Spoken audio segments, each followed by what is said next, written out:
habeen wanaagsan saaxiibayaal qodobada wararka caawa waxaa ugu waaweyn wararkii ugu dambeeyay faafahinta dagaal culus oo maanta ka dhacay magaalada Garowe iyo ciidamada daacad u ah dowladda federaalka Soomaaliya iyo sidoo kale ciidanka ammaanka ee maamulka Puntland oo isrisaaseen toos ah ku dhaxmartay gudaha magaalada Garowe xaaladda caawa waa sidee wararkii ugu dambeeyay ayaanu idin wadaagi doonaa sidoo kale waxaad daawan doontaan siyaasiyiinta mucaaradka ee Siciidani ka soo horjeedo oo ku sii qulqulayo magaalada Garowe muxuu yahay qorshahooda faafahin ayaan idinkaga heynaa colaadda dowladda federaalka Soomaaliya iyo Puntland ka dhax qaraxday ee salka ku hayso ciidamada federaalka ee la geenayo magaalada Garowe iyo deegaanada kale ee Puntland waxay sababtay in laba wiil oo wada dhashay isugu hanjabaan in midka kale uu gooracayo bal ilada wiilkan oo walaalkii oo federaalka ka tirsan uga digayo in uu ku soo duulo Puntland ballan waxaan kaaga qaaday xataa meedkaaga inaan Puntland lagu aasi dad federaalka la socotay bismillaahir rahmaanir rahiim waa wardi Puntland waxaan la hadlay saaka waxaan halkan fariin u marinayaa walaalkay aniga la doona xaaladda oo laga digayo inay faraha ka baxdo abgaal iyo sidoo kale siyaasiyiinta kale mucaaradka maanta Garowe tagay hanjabaada Puntland ka soo yeerayso dowladda Soomaaliya waxa ay ciidamo ay geenaysaa oo cusub magaalada Garowe maxay ahaayeen ciidamadii maanta lagu arkay bartamaha magaalada Garowe ee galbinayay siyaasiyiinta mucaaradka ah faafahintii ugu dambeysay ayaan idin wadaagi doonaa maxaa ka jira wararka sheegaya in uu magaaladaasi uu tagi doono taliyaha magaalada Boosaaso uu tagi doono taliyaha ciidanka booliiska Soomaaliya Asad Diyaano oo ciidamo tira beel wato xogihii ugu dambeeyay ayaan idin soo gudbin doonaa sidoo kale waxaan idin wadaagi doonaa faafahinadii ugu dambeeyay maxaa maanta ka dhacay ari cadeeye eeda kulkulul oo loo jeediyo maamulka waqooyi bari oo lagu eedeynayo in dhacdo xasuuq ah uu ka geystay deegaanka ari cadeeye haddaba sawiradan wiilashan dhalinyarada Allah u naxariistay waxay ku geeriyoodeen fal xasuuq wadareed lagu macneeyay oo ari cadeeye ka dhacay barnaamijkeena ayaan idinku soo gudbin doonaa ruuxadaas wixii nagu soo kordhay ayaa daawo doontaan haddii aan weyno u qadaro soo dhawaada saaxiibayaal wararkeena ayaanu guda geli doonaa waa hagaag wararkeena ayaanu guda geli doonaa goorna waxaan idin wadaagi doonaa dhacdo argagax leh 20 qof ku dhawaad oo geeriyootay kuwa kale oo dhaawacmay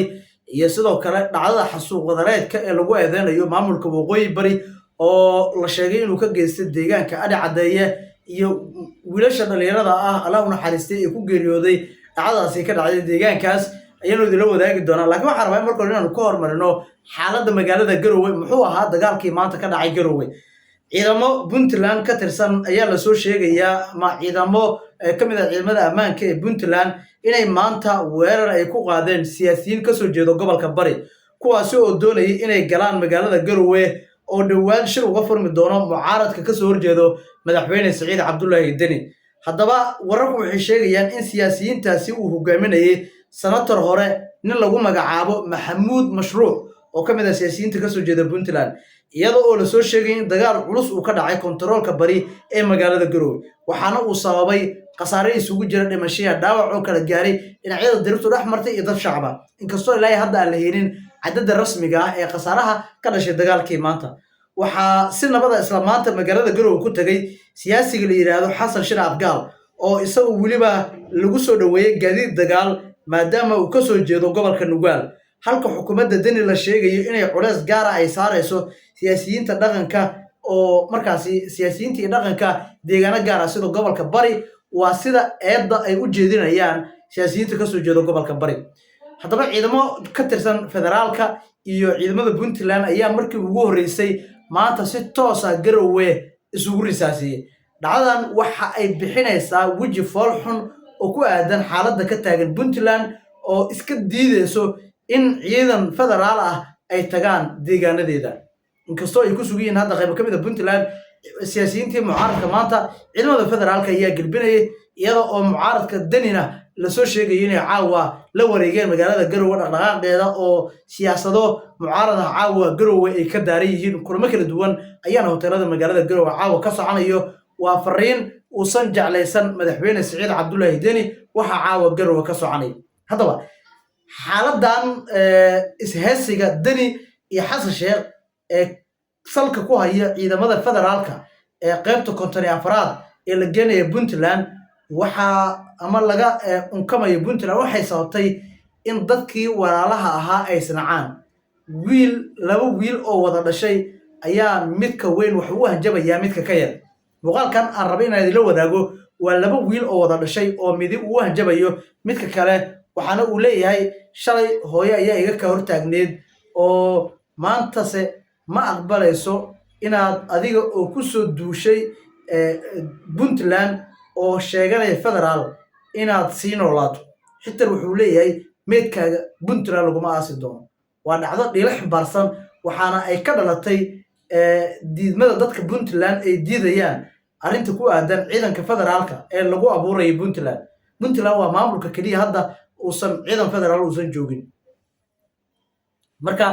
waxaan rabaa inaan idila wadaago muuqaalka wiilkan dhalinyarada ah laakiin aan ka hormariyo dhacdooyinka ugu dambeeyey warar ku waramayo in taliyaha ciidanka booliiska soomaaliyeed Asad Diyaano iyo ciidan uu wato dhawaan ayaa lagu waramaya inay tagi doonaan magaalada Boosaaso inkastoo wararku qaar ay leeyihiin laascaanood ayuu ku wajahan yahay Diyaano balse xuquuq qaar ayaa ku waramayo in uu doonayo magaalada Boosaaso ee xarunta ganacsiga gobolka Bari inay tagaan isaga iyo taliyaha cusub ee dowladda federaalka Soomaaliya usoo magacaawday gobolka isla markaasina noqonaya taliyaha taliska qaybta 54 ee ciidanka xooga dalka Soomaaliya Jamcaale Jaamac Takar hadaba isaga iyo ciidan uu galbinayo ayaa la qorsheynaya kastoo tirada ciidan ee uu Asad Diyaano uu geyn doono taliska qaybta 54 ee ciidanka xooga dalka Soomaaliya ee Puntland saldhig dhiga doono aan loo geyn ilaa hadda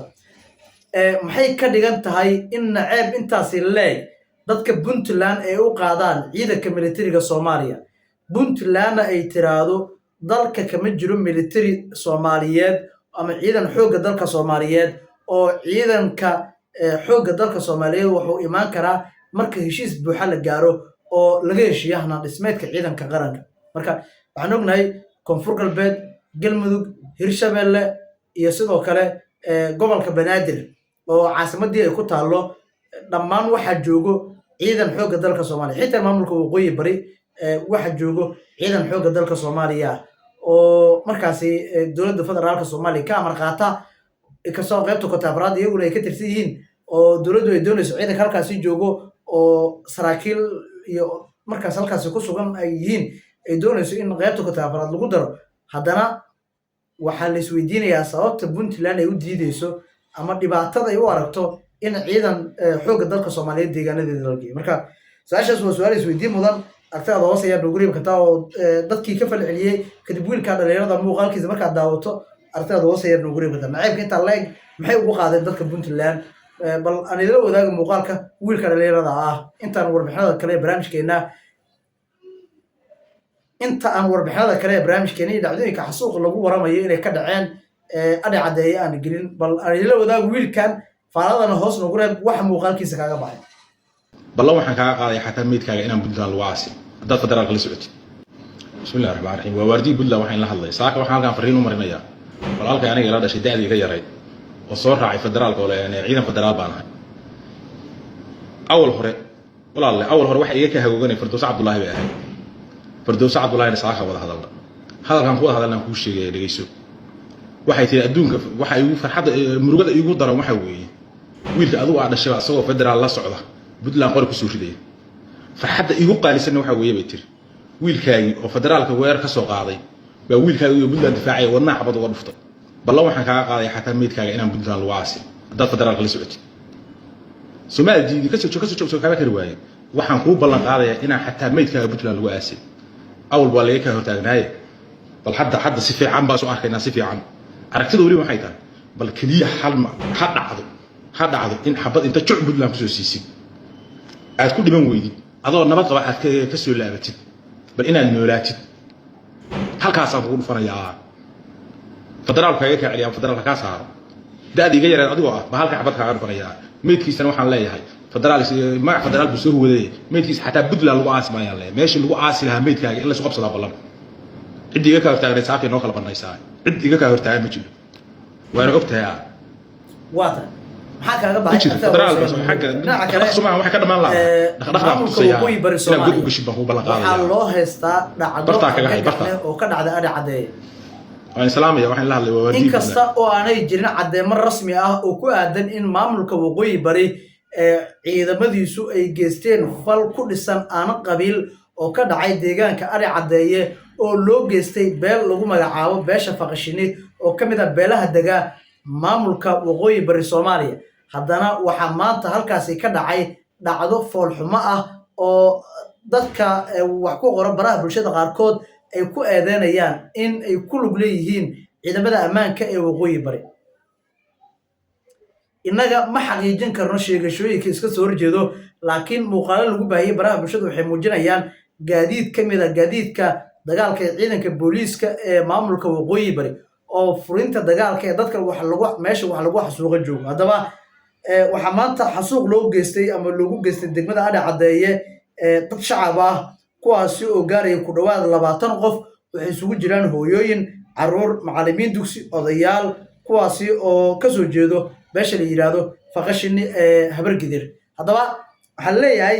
dadka dhintay waxa kamid ah 4 oday oo kamid ah odayaasha ugu sareeyo beesha Faqashini sidoo kale waxa wararku ay sheegayaan inay dhaceen kufsi dhac iyo arrimo kale oo aad looga argagaxo arrintaasi oo ah wax aan horay Soomaaliya uga dhicin dhacdo